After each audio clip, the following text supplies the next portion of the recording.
So I thought I'd kick off by talking about what efficiency actually is, because as a company, and when I say as a company, I'm talking about my company, Kilimanjaro. As a company, we've sort of defined our purpose as improving efficiency in businesses through the clever use of creative, innovative, and proven technology. There's a little bit of a dichotomy in that you have to establish at what point is technology proven and at what point is it innovative. But putting that aside, we have found over the years that there are companies that are not particularly interested in growth because they've reached a size at which they're comfortable, but they are particularly interested in efficiency. And in my simplistic way, and possibly because I'm not an accountant, I've always looked at efficiency as a simple measure of inputs versus outputs. How can you use fewer resources to achieve the same or better results? And that's essentially what efficiency is about.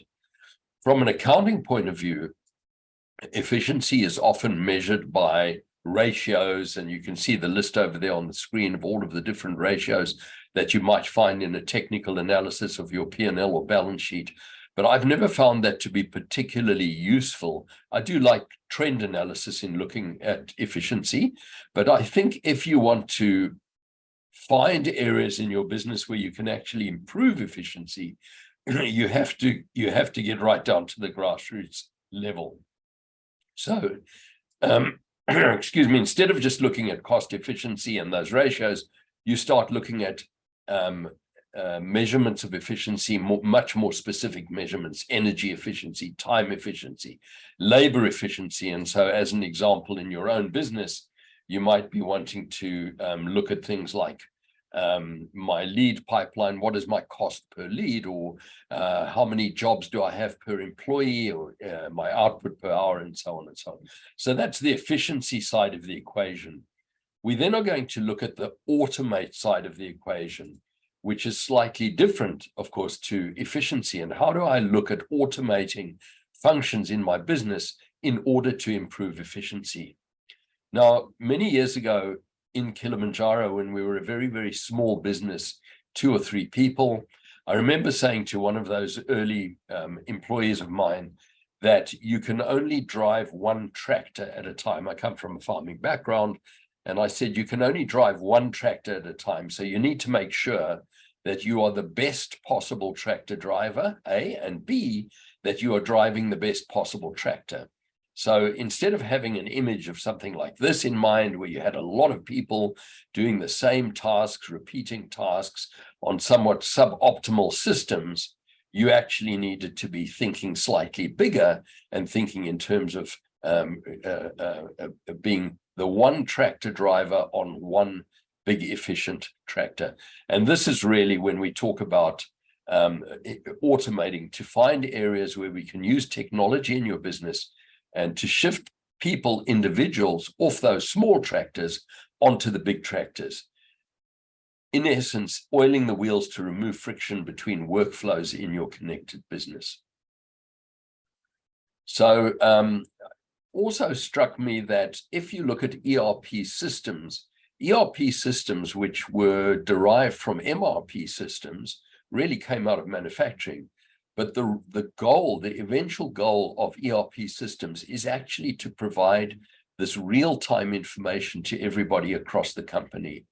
And we are now at a point in the evolution of technology where you can do this. You can do it at a cost affordable to the size of businesses that you in the room today are. And you can do it fairly easily and fairly quickly. You can take that a step further and say, when you have the real-time information, you need to become a real-time organization. And that means using that real-time information to make decisions quickly, to change your behavior, to improve your efficiency really quickly in your connected business. And then finally, what is a connected business? Now, those of you that have attended the user groups over the last few years will know that we had a series of user groups built around this concept of a connected business, which came from some work that MYOB had done in looking at various aspects that needed to be connected to have an effective business. So, for example, in a manufacturing business, you may have an empowered workforce, real-time insights. experiences that matter, and complete control. And that gave you what was called a connected business. What we're going to focus on today is actually what's inside of that. So a little bit more granular, getting a little bit more granular about your workflows inside that connected business, and how your planning might impact on your inventory management, for example, or how your production control would impact on your inventory management or product design, et cetera, and identifying these areas where we can use technology to improve. Continuing to leverage off some work that MYOB has done, MYOB has identified 6 key workflows. Now, it's really just a grouping of activities in your business, and you could group them in any way you wanted. But if you haven't been through this exercise before, it's really a good way to do it, and to start off with the 6 key workflows and start plotting out, what are my accounting workflows, what are my customer workflows, what are my employee workflows, finance, projects, supply chain, and so on. I've highlighted employees there because this is one of the biggest challenges facing businesses of your size, and particularly in a post-COVID world where we've been through the Great Resignation, people working from home, a lot of challenges in the employee side. And I just wanted to point out that even in the employee workflows, there are solutions there, which are technological solutions, such as onboarding, employee portals, SaaS or cloud-based payroll systems, which are AU and NZ compliant. There's a lot of progress that's been made in those in the employee or people space during the period of COVID. So accounting and tax, customers, employees, finances, projects, and supply chains are your 6 key workflows. And what we are suggesting that you do is you choose a workflow where you have a particular pain point, and you map it out. You map it out in terms of what is called a current state. This is what I currently do. I create a purchase order, I receive the goods, I receive an invoice, I enter the invoice into my accounting system, et cetera, and just plot it out exactly as it is now. And then start looking at your workflow for areas where you could potentially automate to oil these wheels between. So you might, for example, realize that you don't actually have a documented accounts payable workflow. You're simply paying invoices on their due date.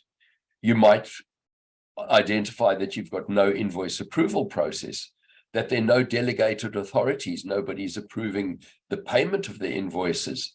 And in all of those, there are technical solutions as well as people solutions. So when we're talking about automate, we're essentially talking about the technical solutions that you can use to overcome these gaps in your internal workflows. No purchase orders, possibly no purchase order matching, cash flow management. And this becomes more and more important in today's world, where I think it's called invoice redirection, has become quite commonplace. We have people phishing, we have people telling you or asking you to change bank account details, and diverting payment to different accounts, and so on and so on. Technology can help you there. So the solution to, once you've identified the gaps in your workflows, or where you'd like to smooth the wheels, the solutions are, first of all, better use of core functionality in your current system. Talk to your implementing partner, because it is highly unlikely that you know all of the functionality that is in your system. Excuse me, I'm just going to mute and clear my throat. There we go. Look at ISV solutions or third-party solutions that can be integrated into your core systems. Look at outsourcing. So where human intervention is required, it's a good idea to look at if you can possibly outsource the lower value human interventions, and then take your skilled people and move them up the chain a little bit to where they can be of higher value, which is usually dealing directly with clients. And I mentioned outsourcing because what COVID has done is that whether your accounts payable is sitting in your office in where I am today in North Sydney, or where you happen to be in Auckland, or whether they are sitting in Manila or whether they're sitting in Colombo, probably doesn't make that much difference today, because we are looking, we are all working in a world where we have the ability to connect remotely. And it may be a combination of the above. So I guess this is one of the areas that COVID has changed for us, is the ability to work remotely. And it's not such a great leap to saying, some of my team are working remotely from home, to saying some of my team are working remotely from an outsourced location. I also then finally just wanted to give you some guidelines on change management, because what we're talking about is change. When we're talking about automating, we're talking about change. People are not necessarily resistant to change. I think that that's probably a little bit of a misstatement of human nature. People aren't resistant to change, but people are a little bit apprehensive, and there are some guidelines you can follow to help people embrace change. So the first thing is to have a good reason to make the change. Your employees, your teams need to know that you are diligent in doing your investigation and your research, and you're not simply going to be making changes for change's sake. There will be a good reason for that. Involve people in the change. People will only support what they've helped to create. So try and involve everybody that is going to be impacted by the change. Put a respected person in charge of the process. Don't try and do it all yourself. And I really like this idea, which has really worked for us in the last few years, of creating what we call a project team or a fluid project team, transition management team, with a trusted person in charge of that, a very, very specific objective. Your role is to do X, and report back to the management team. And when X has been done, you can do a little bit of a post-mortem analysis and then disband that team. And then you can move on to the next aspect of change in your organization. Provide training, which is a given, essentially in new values and behavior. Bring in outsider help. We've spoken about that already. Establish symbols of change, really important. Goes together with the next one, which is acknowledge and reward people. Celebrate your success, no matter how small that change is. When you get to the end of it and you've ticked the box and you've done your user acceptance testing and your life has changed because you've oiled these wheels through automation, celebrate that and say, guys, well done. And then you can start looking for the next project. But also, in terms of the very last one over there, be very careful about a continuum of change where everything is constantly changing. Humans like to know what the quantum is of the change. So a really good idea is to do this unfreeze, change, and then refreeze, so that people know what the beginning, the middle, and the end is, and then let things settle down a bit, and then you can move on to the next project and take it in bite-sized chunks. And Steve, that's all that I've got to say today. I hope you found that interesting, just a little bit of insight into my own experiences with automating and improving efficiency, and also managing that organizational change.